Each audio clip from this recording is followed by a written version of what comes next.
Good day everyone, I'm Nathaniel Dancalan from the Bachelor of Science in Nursing 2 Block B, and I'm assigned to create a video demonstrating a fetal heart monitoring using stethoscope. So first, identify the correct patient.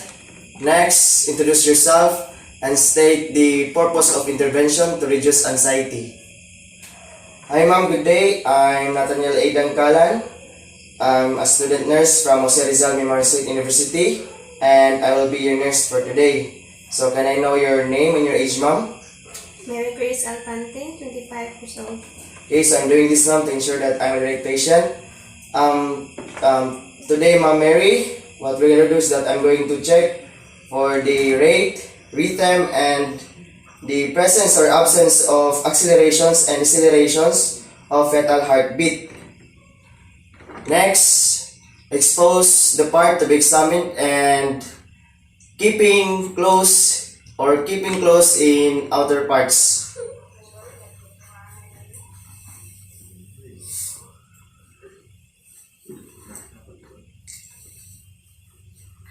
Perform Leopard's maneuver.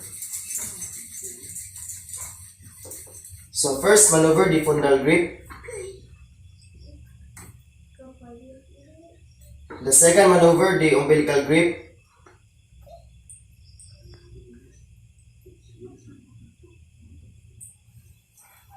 Place the diaphragm of the stethoscope on the client's abdomen where the fetal bag is located.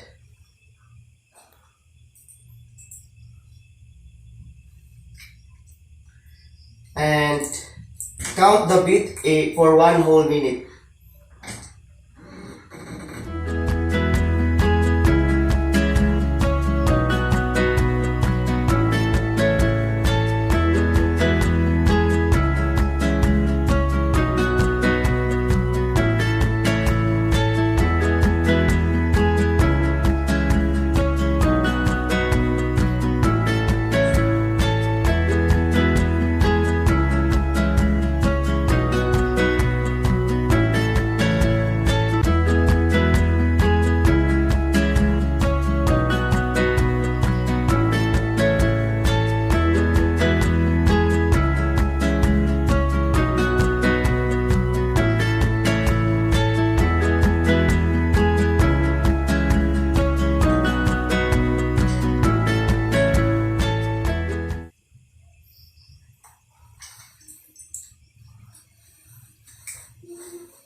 Okay, so now assess the client to rise or to sitting position.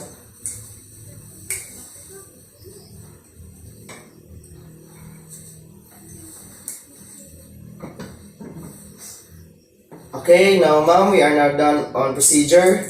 So now I'm going to record the findings.